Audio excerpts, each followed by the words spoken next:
Good day and welcome to Letters and Politics. I'm Mitch Jeserich. Today we're going to be in conversation about people crossing the Mexican-American border, looking for a better life.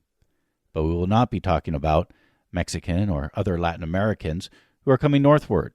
No, instead we'll be talking about formerly enslaved people in the 19th century escaping to Mexico as Mexico abolished slavery much earlier than the United States did. We'll also talk about how Mexico played a big role in creating the conditions leading to the Civil War here in this country. My guest for this conversation is Alice Bumgartner. She's assistant professor of history at the University of Southern California, and she is the author of the book South to Freedom: Runaway Slaves to Mexico and the Road to Civil War. Alice Bumgartner, it is my very good pleasure to welcome you to this radio program. Thanks so much for having me, Mitch. It's good to have you. In thinking about enslaved people in the 19th century escaping as fugitives, I think frequently we think about going northward, taking the Underground Railroad, getting to Canada. I don't think we think as often about formerly enslaved people escaping to Mexico. Why do you think that is? It's a great question. And I think it has a lot to do with the early historians of slavery and Civil War in the United States, that as early as the 19th century, just in the wake of the Civil War, historians were interviewing primarily white people who ostensibly were conductors on the Underground Railroad to Canada and to the northern states. And these historians, particularly one named William Siebert, really, I think, overestimated the number of and the organization of the Underground Railroad to the north. And part of the reason why that story became so entrenched in national consciousness. I mean, I remember growing up and hearing about quilts being left on lines with stars on them and candles left in windows. And I think part of the reason why that narrative is so appealing to us as Americans is that it helps to cast a more positive light on the nation's history. That yes, there was slavery, but at the same time, there was an effort by Northerners to erode slavery, to siphon and help people escape from the Southern states. The problem with that history, though, is that it is vastly oversimplified and in many respects exaggerated and sometimes even untrue. That there was an organized or there was an Underground Railroad that ran to the northern states, and historians like Eric Foner, Manisha Sinha have done a really good job of helping us to understand what that looked like. But it was much less organized than I think we read about in children's books. And most importantly, it was not just the work of white people, that African Americans themselves were crucial to developing those networks.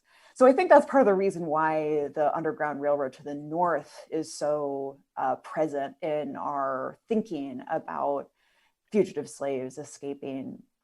Mexico, of course, presents a different picture, that we often hear about Mexico only in the context of poverty, of drug violence, of political instability or corruption. And that conception of Mexico in those terms makes it hard to imagine that Mexico could be the type of place like Canada, like the northern states, that could have protected and welcomed fugitive slaves. But as you mentioned in your introduction, Mexico abolished slavery in 1837, well in advance of the United States. And because of Mexico's position bordering the United States, and not just any part of the United States, the southern states, the deep south, it was really uniquely positioned to undermine slavery in really important and overlooked ways. Were there organized routes leading for people to escape to Mexico, or was it more just get there any way you can? Other scholars have made maps to show approximate routes of where enslaved people escaped. And they often would run through places like San Antonio, to Mexico. But I think that we don't really have the information to be able to say with great certainty, here is the exact route. That, as you said, a lot of enslaved people were, through their own ingenuity, trying to make whatever route they could take whatever route they could to reach Mexico, and whether they were following a well-trod path or not is not clear. But in general, we can say that there are two different ways in which enslaved people escape to Mexico. The first is by land, where they would cross this really inhospitable terrain in southern Texas, what is now southern Texas, which is a place where many current day migrants often are killed or die because of dehydration and other factors. So they're crossing this really dangerous terrain by land. The other way that enslaved people escaped to Mexico was actually by sea, that we have evidence of enslaved people hiding in the holds of ships docked at New Orleans and being taken, sometimes with the consent of ship captains and sometimes not, to primarily the southeastern coast of Mexico. So we have these two main routes, but the specifics, particularly with respect to the land route, I think are unclear. We can't really trace out on a map exactly this is the road they would have taken. Were there Mexicans who were welcoming of formerly enslaved people, who encouraged, who were part of, sort of networks to ensure people could arrive safely and have somewhere to go? Yes. So in Texas, there were Mexican laborers who were working in ranches and would sometimes come into contact with enslaved people. And Texans were white Texans, I should say, were incredibly worried about that contact, that they forbade that contact between Mexicans and enslaved people to try to limit the amount of information that Mexicans could relay to enslaved people. How often Mexicans in Texas were serving as quote unquote conductors of the Underground Railroad is harder to say. And again, I think that points to the resourcefulness of these freedom seekers, that they were successful in large part because they escaped notice. They escaped the purview of documents and other people who would write documents. So Mexicans in Texas, we have reason to believe that they were helping enslaved people. But what we have even more firmer evidence to show is that once enslaved people reached Mexico, that they found a level of protection from, or that their Mexican neighbors in the communities that they joined really would help them to defend themselves against kidnappers from the United States who were seeking to return those freedom seekers to slavery. And that's really the part of the story that I found most interesting and most exciting when doing the research for this book. So American kidnappers would enter Mexico, and I guess we're talking, this is still when Texas is a part of Mexico. American kidnappers would come into Mexico trying to return. Yeah, so kidnappers would come throughout the region's complicated history, that Texas was a part of Mexico from Mexico's independence in 1821 to the Texas Revolution in 1836. They would come after the Republic of Texas established its independence between 1836 and 1845. And the number of kidnappers would increase after Texas was annexed to the United States in 1845. So throughout this period where the borders are shifting and jurisdiction and sovereignty is changing, we see a constant in the desire of enslavers to recapture enslaved people who had escaped to Mexico. Can you talk to me about the history of slavery in Mexico itself?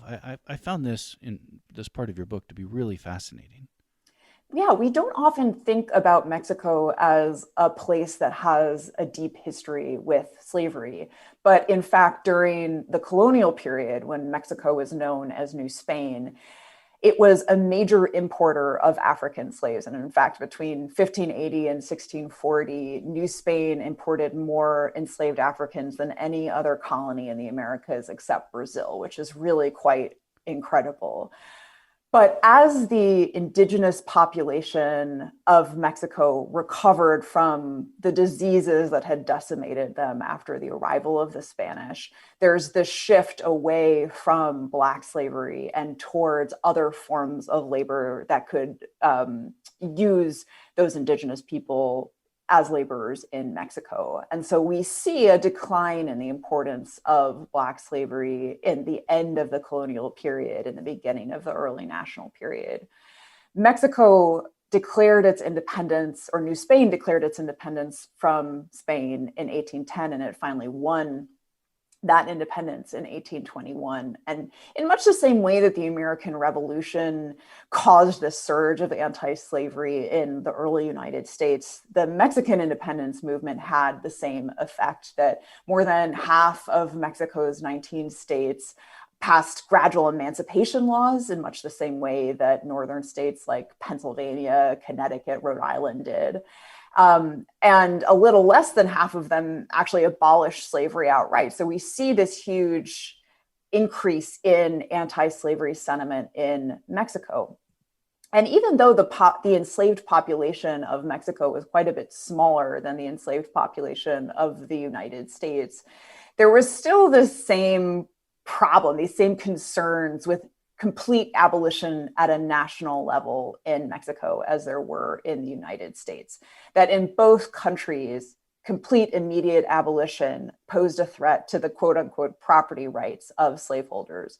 And so even though there were only, say, about 10,000 enslaved people in Mexico at the time of its independence, compared to several or quite a bit more, quite a bit larger enslaved population in the United States at the time of the American Revolution, that same issue of the debate between upholding the principles of equality upon which these republics had been founded versus respecting the property rights of slaveholders, that debate was also present in Mexico. And it would continue to be sort of a push and pull about which of these two principles to uphold until 1837, when Mexico's Congress abolished slavery outright. Well, why is it that you think Mexico would abolish slavery so much earlier than the United States would? And you're talking about 1837, but even in as early as 1829, President Vicente Guerrero also decreed the abolition of slavery. I guess it didn't take hold. You'll clarify that for me, but my understanding is Vicente Guerrero also had African ancestry. Yes, he is a fascinating person, and it's a fascinating part of Mexican history. So in 1829, Vicente Guerrero, who, as you rightly noted, was himself of African descent, issued an executive order abolishing slavery throughout Mexico. But slavery remained important in two regions. Although it was declining nationally, it remained entrenched in southern Mexico, where sugar was being produced using enslaved labor. And the Mexican province of Texas, what we now know as Texas, where there were Anglo-American colonists coming to settle with enslaved people with the aims of establishing a cotton empire. And so there's immediate resistance to Guerrero's abolition decree from these two regions. And as a result of that resistance, Vicente Guerrero actually exempts the province of Texas from his decree, which is a pretty big exemption. It would be like US Congress abolishing slavery in, say, 1840 and excluding the Deep South.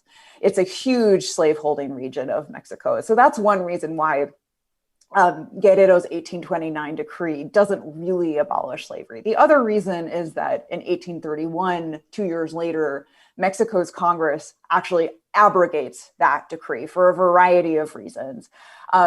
but I'll talk about one because it helps us to understand why Guerrero issued this decree. Guerrero used his decrees were issued under wartime powers. In 1829, Spain was attempting to reconquer Mexico, that it had not truly accepted the independence of Mexico and had hoped that with an army, it could bring Mexico back into the fold of the Spanish Empire. And so in the months before Guerrero issued his decree abolishing slavery, he had sent a secret agent to Haiti, which had revolted against the French Empire in 1791 and established an anti-slavery republic that had abolished slavery in 1804. So he sent a secret agent to Haiti and wanted to forge an alliance with Haiti against Spain. And their plan was to invade Cuba, which was Spain's, the pearl of the Antilles, was Spain's most successful colony remaining in the region, and was also the island from which Spain was launching its invasion of Mexico. And so his plan, Guerrero's plan, was to ally with Haiti and then together send a military force to Cuba with the promise of freedom to the very large enslaved population in Cuba. And so one of the reasons I think that Guerrero issued this decree abolishing slavery was in preparation for that plan. Obviously, that plan didn't happen, but there are reports in Cuba less than a year later about enslaved people revolting on plantations with word of an invading army from Mexico and Cuba, or Mexico and Haiti. And so there is this larger context about international context about why Guerrero issued this decree. And the fact that he issued it under his wartime powers is key to understanding why it was eventually abrogated, because he was exercising more power than when was allotted to the president under those. Mexico had a federalist system in similar ways to the United States, and that was the Congress had deemed that the exercise of his powers had gone beyond what was allowed. That's really interesting. I did not know that story about Mexico, Haiti, and Cuba, and sort of, I guess, a real big slave revolt. Yeah. Is it stuff like this that leads to Texas seeking its own independence? Yes. I think that most of us probably learned that the Texas Revolution was a revolt for federalism, that President Antonio López de Santa Anna of Mexico had overturned Mexico's federalist constitution in favor of a more centralist system. But behind that revolt, behind the resistance to centralism, is a fear of Mexico's anti-slavery stance. So I had mentioned earlier that Mexico's states had passed these anti-slavery laws. The national government, with the exception of Guerrero's decree, hadn't taken that large of a step, and even Guerrero had exempted Texas from that decree. What the national government in Mexico did do was pass a ban on the importation of slaves to Mexico in 1824. And at first glance, this ban on foreign importation of enslaved people is pretty similar to the similar ban on the international slave trade passed by the United States in 1808. Both of them just prohibited the importation of enslaved people from abroad. But this law in Mexico posed a much bigger threat to slavery. And the reason for that is twofold. The first is that Mexico's enslaved population, as I mentioned earlier, was quite a bit smaller than the United States, and it was unlikely that it could be self-sustaining without the further importation of enslaved people from abroad, particularly given the number of those anti-slavery state laws. The second reason why this particular law posed such a threat to slavery is because of all of those Anglo colonists who wanted to import slaves from the United States to work on their cotton plantations in eastern Texas. The Anglo-American colonists circumvented this ban on the importation of slaves by enforcing their enslaved people to sign indentured contracts that could span up to 90 years, so sort of lifelong labor contracts. But the Mexican government wanted to try to close that loophole. They started to try to really enforce the ban on the importation of slaves. They passed a law that closed or that basically disallowed any labor contract that extended beyond 10 years and validating those. Enslaved people responded to these efforts by the Mexican government to enforce the law by escaping to Mexican-dominated communities like San Antonio and claiming their freedom under these laws. And the Mexican government, in turn, responded by sending a secret agent to the Anglo-American colonies in Texas in 1834 with instructions to tell the enslaved people there that they had a claim to freedom if they had been imported to Mexico in violation of its laws, as many of them did. All of these actions by enslaved people, by the Mexican government to try to enforce those laws against the importation of slaves, terrified slaveholders in Texas. And they were increasingly fearful that the Mexican government would not respect their property rights as they understood them as being inviolable. On no circumstances did they believe a government should take away their right to enslaved property. And their ability to try to circumvent unfavorable legislation from Mexico was further circumscribed by Antonio López de Santa Anna's overturning of the Federalist Constitution. Under Santa Anna's new government, governors were appointed from Mexico City, and the ability of states to kind of ignore laws that they didn't like would have been much more difficult. And so that really is the reason why Texas slaveholders were so concerned about what Santa Anna did. It wasn't just because they were really strong Federalists, it was because centralism posed a threat to the survival of slavery in this region. You really piqued my interest in President Vicente Guerrero now. I did see a drawing of him. He certainly had what you would think of as black characteristics, physical characteristics. What was being black or even partially black not a disqualifier to, I guess it wasn't a disqualifier to be president of Mexico in the 19th century? Vicente Guerrero was the descendant, so he's of African descent. He also has indigenous descent. He was an incredibly powerful and important figure in Mexico's independence movement. He basically controlled southern Mexico in the latter parts of Mexico's independence movement. And really, Mexico would not have secured its independence without his help. So he had gained fame and renown through his actions as a general. And so his own actions did help him to secure political success as well. But the fact that he was able to become the president of Mexico in 1829, when the United States took until the 21st century to elect a president of African descent, I think goes to show how different the racial hierarchies in Mexico and the United States were. And it's a really interesting question that I don't want to dive too much into, but because Mexico had such a large indigenous population that intermixed with the descendants of those enslaved people who were brought to Mexico during the colonial period, that there was just not the ability to impose the same sort of rigid racial hierarchies that were imposed in the United States.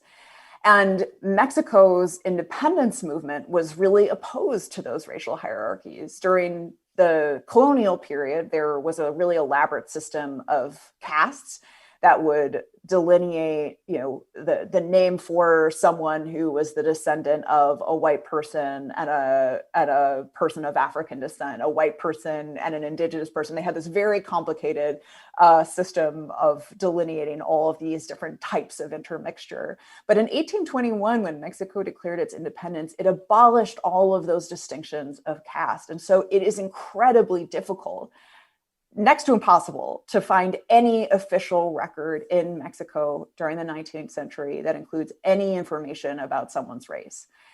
And obviously that doesn't mean that racism didn't exist in Mexico, but the abolition of those official distinctions of caste made it a lot harder for the government to differentiate between people of different races, and to the disadvantage of one group. So these are just a couple of examples of the ways in which Mexico is just very different from the United States. Not to say that it is a racial paradise by any stretch of the imagination, but that the demography of Mexico is different.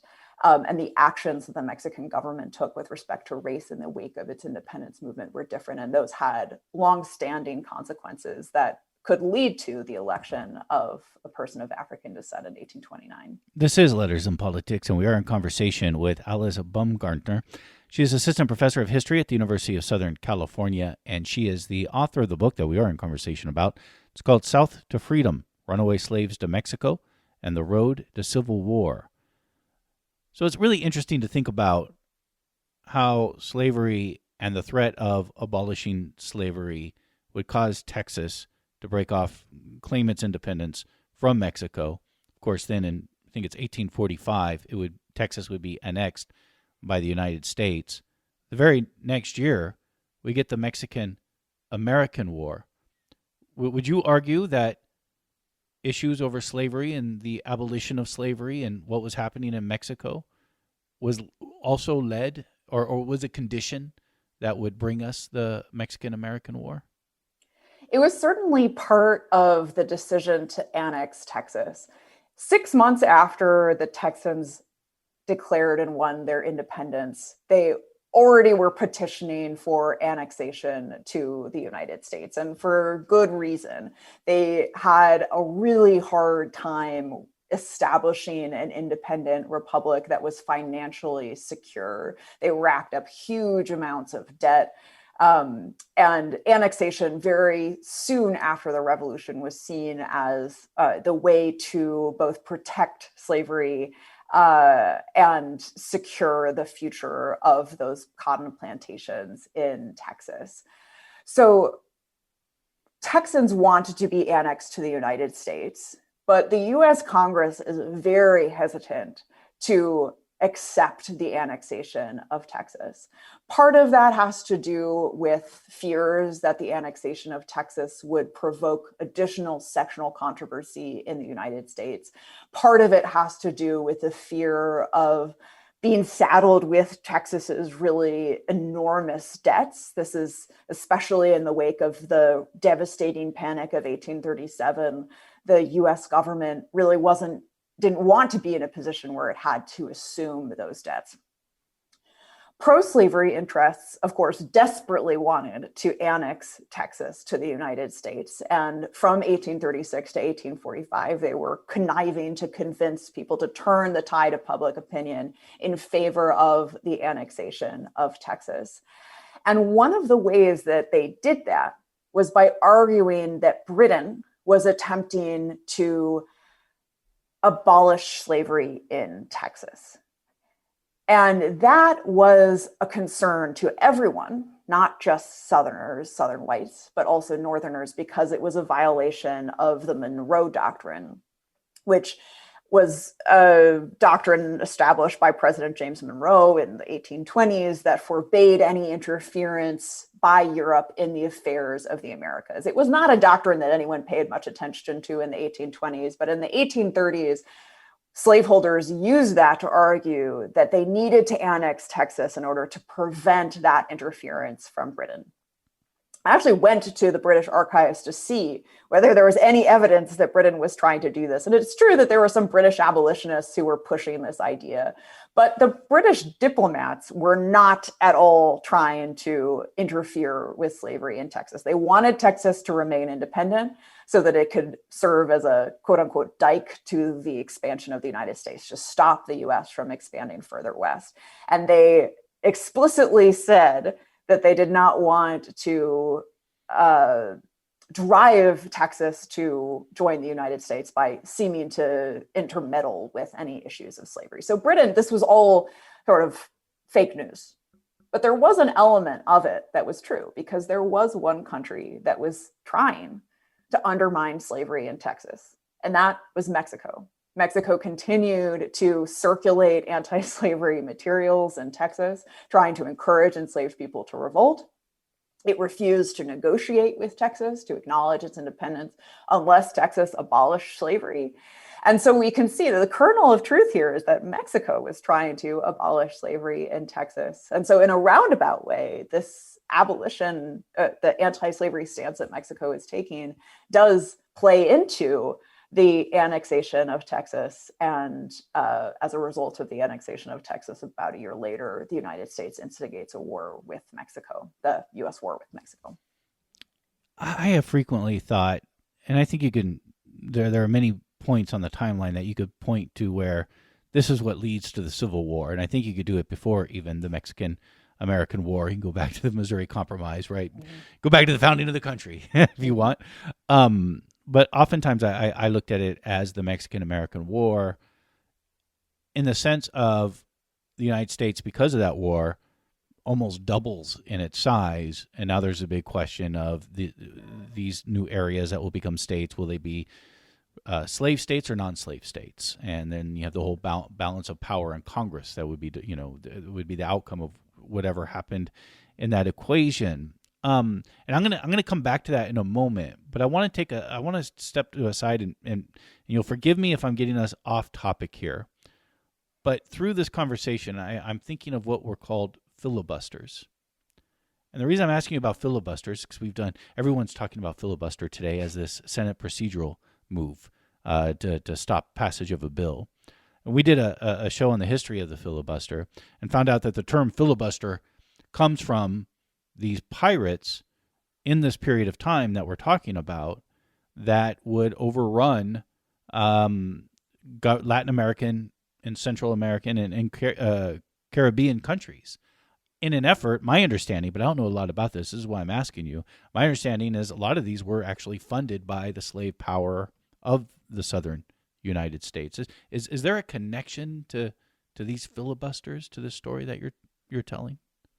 Absolutely. Cotton depleted the soil in the southern states after about 2 to 3 years of cultivation. And so to continue the rate of cotton production, they called white gold because it was so profitable to slaveholders and cotton plantation owners.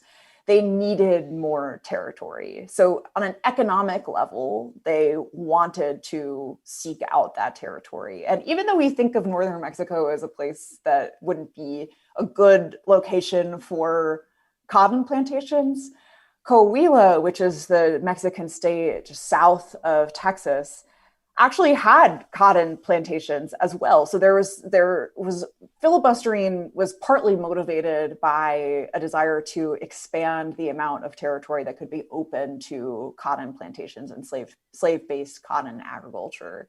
And sometimes they also just didn't know exactly what the potential of a new region was for cotton agriculture. So part of it is this economic desire to expand the amount of land that could be open to slavery so that slaveholders could move west away from depleted soils to ones that were more fertile, more able to continue delivering high amounts of cotton. And another reason why filibusters increasingly in the 1850s are trying to take over parts of Latin America is to try to restore the sectional balance between North and South, which is thrown out of whack by the conquest of what is now the American Southwest at the end of the US-Mexican War. Well, thank you for going there, because I've been hearing this. I've been thinking about this. Like, wait a minute, what we use this filibuster again as this procedural term now that's used in the Senate, but the fact that it's related to this activity of the middle of the 19th century is really fascinating. And yeah, and you can see the connection even to the Civil War era that's going on.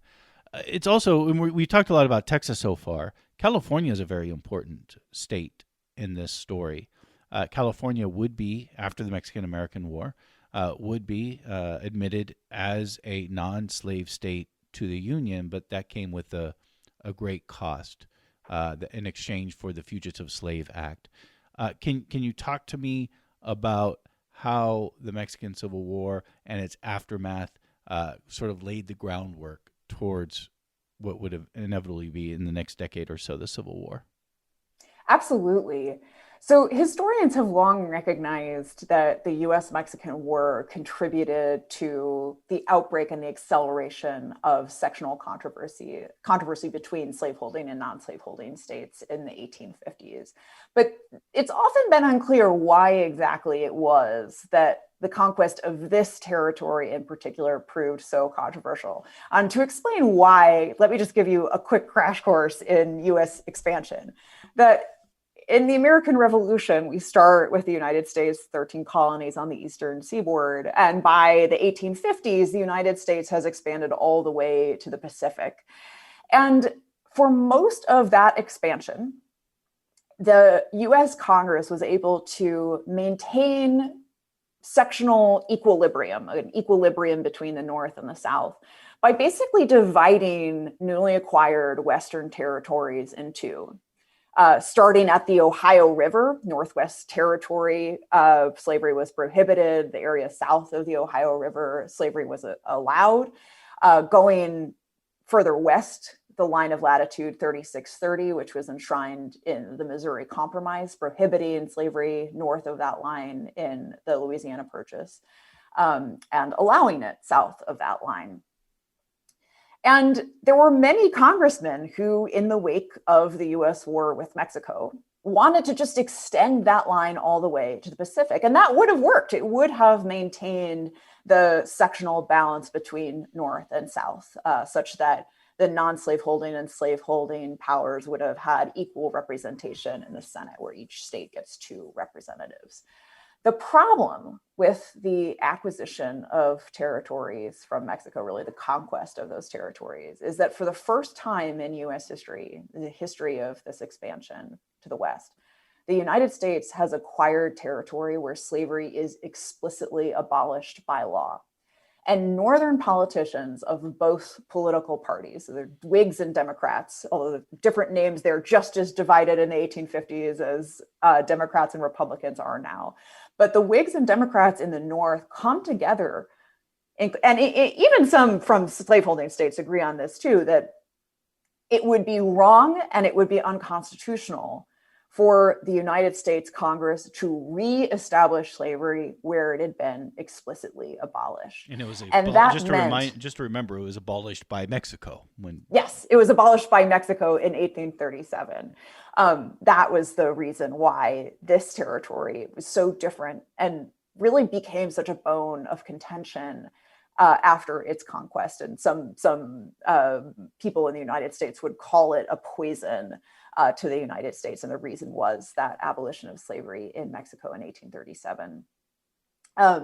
After the conquest of this territory and this incredible movement by Northern politicians to say we're not allowing slavery to be reestablished in this territory, Southern politicians realized that if that territory is closed to slavery, that basically slavery is closed almost throughout the West. The Oregon Territory, slavery had been prohibited. The Louisiana Purchase north of 3630 had been prohibited. And that meant that the sectional balance between slaveholding and non-slaveholding states would be irrevocably lost, that the slaveholding states would be outnumbered in the Senate as they already were outnumbered in the House. And that would open the door, they feared, to non-slaveholding states passing laws that would undermine slavery. And so the Southern pro-slavery politicians start to try to think about how they can restore the sectional balance. One way that they try to do that is by annexing Cuba. There are filibusters who go to Cuba to try to make it a part of the United States. And that has obvious draw to Southern slaveholders because Cuba has slavery. And so it would be no problem to incorporate Cuba into the United States as a slave state that would help balance out California as a free state. Obviously, that doesn't work.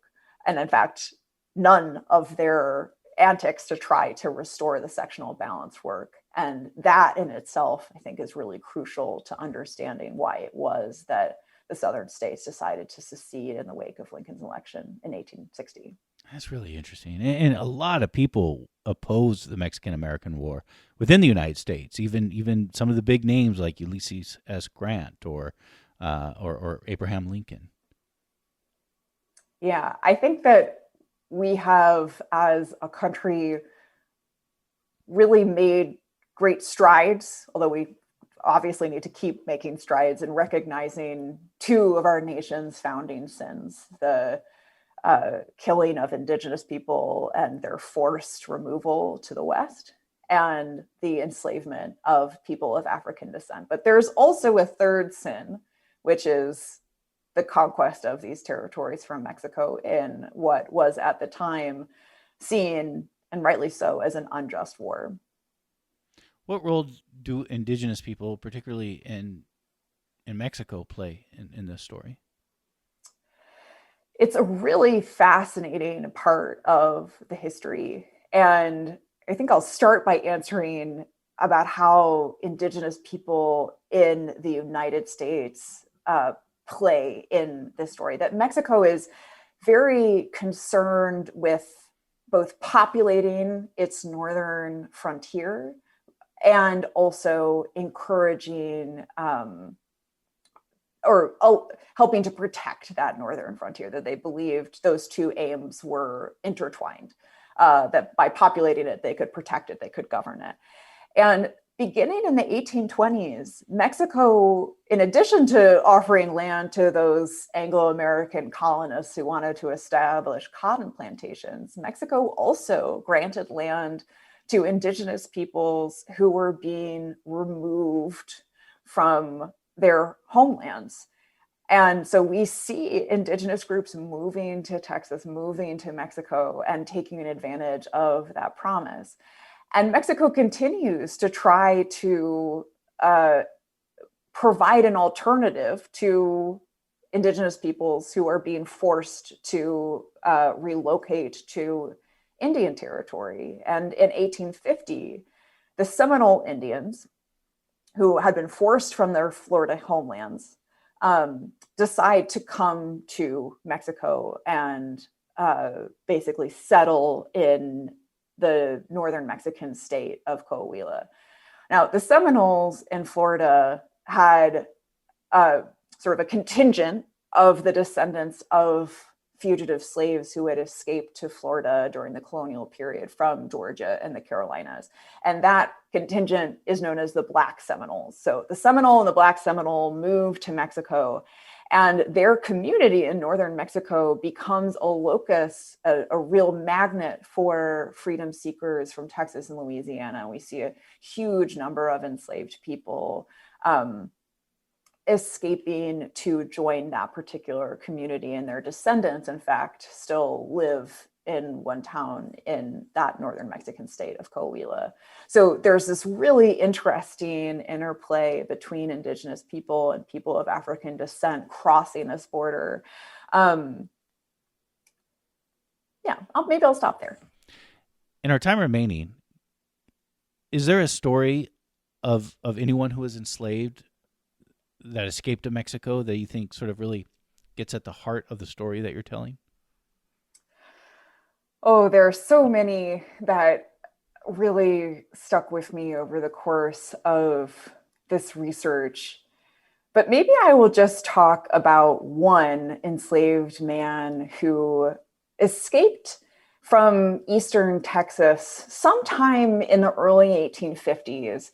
And he arrives in that community that was settled by the Seminole and the Black Seminole, and he receives a contract from the state government of Coahuila to become a blacksmith for this community.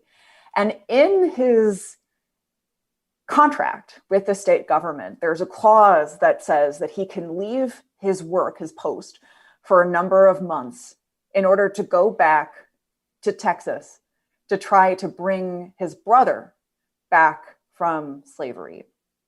And he does that. We see in Texas newspapers the enslaver who had previously enslaved this freedom seeker saying, "Oh, he's come back from Mexico. Things are that bad that he decided to come back." And of course, several months later, he is gone along with his brother. And so this is, there's so many things that are interesting about this story to me. The first is that in the same way that we rightfully celebrate Harriet Tubman, that there are similar figures in the southbound escape route who were coming back from Mexico to try to lead their own family members to Mexico. So we're seeing similar sorts of trends going on there. And then the other point about this story that I think is so interesting is the sources from Texas and the way that they are portraying this story, this history. They're denying the fact that enslaved people possibly could have been finding anything like freedom in Mexico. You see tons of newspapers in Texas denying that enslaved people were finding anything but poverty and other forms of coercive labor in Mexico. But oftentimes, in response to those reports, and this is particularly true with this freedom seeker, is that if you go to the Mexican sources, you see a more complete picture of how exactly these freedom seekers were moving across the border and helping to forge a community in Mexico where they could secure their freedom. Were they welcomed in Mexico? Did they face further struggles once they got there? Enslaved people enjoyed a remarkable level of, well, I don't want to deny that some freedom seekers in Mexico endured poverty and faced hardship, because it is no small thing to flee to a different country with a different language, different culture. But I was just so amazed while working in these archives in northeastern Mexico at the lengths to which Mexican citizens, Mexican officials would go to help freedom seekers defend themselves against kidnappers from the United States. That in 1850, there was a slaveholder from Louisiana named William Cheney who was thrown into jail in the Mexican state of Tamaulipas for having attempted to kidnap an enslaved woman named Matilda Hennes. In 1852, there was another kidnapper from the United States who was shot dead in the town of Guerrero in the Mexican state of Coahuila for, again, having attempted to kidnap a freedom seeker. And so there are all of these instances in which Mexican citizens are helping to protect freedom seekers in much the same way that we see abolitionists, both Black and white, in the northern states helping to protect those fugitive slaves who are going north on the northbound Underground Railroad. So there is freedom seekers who go to Mexico.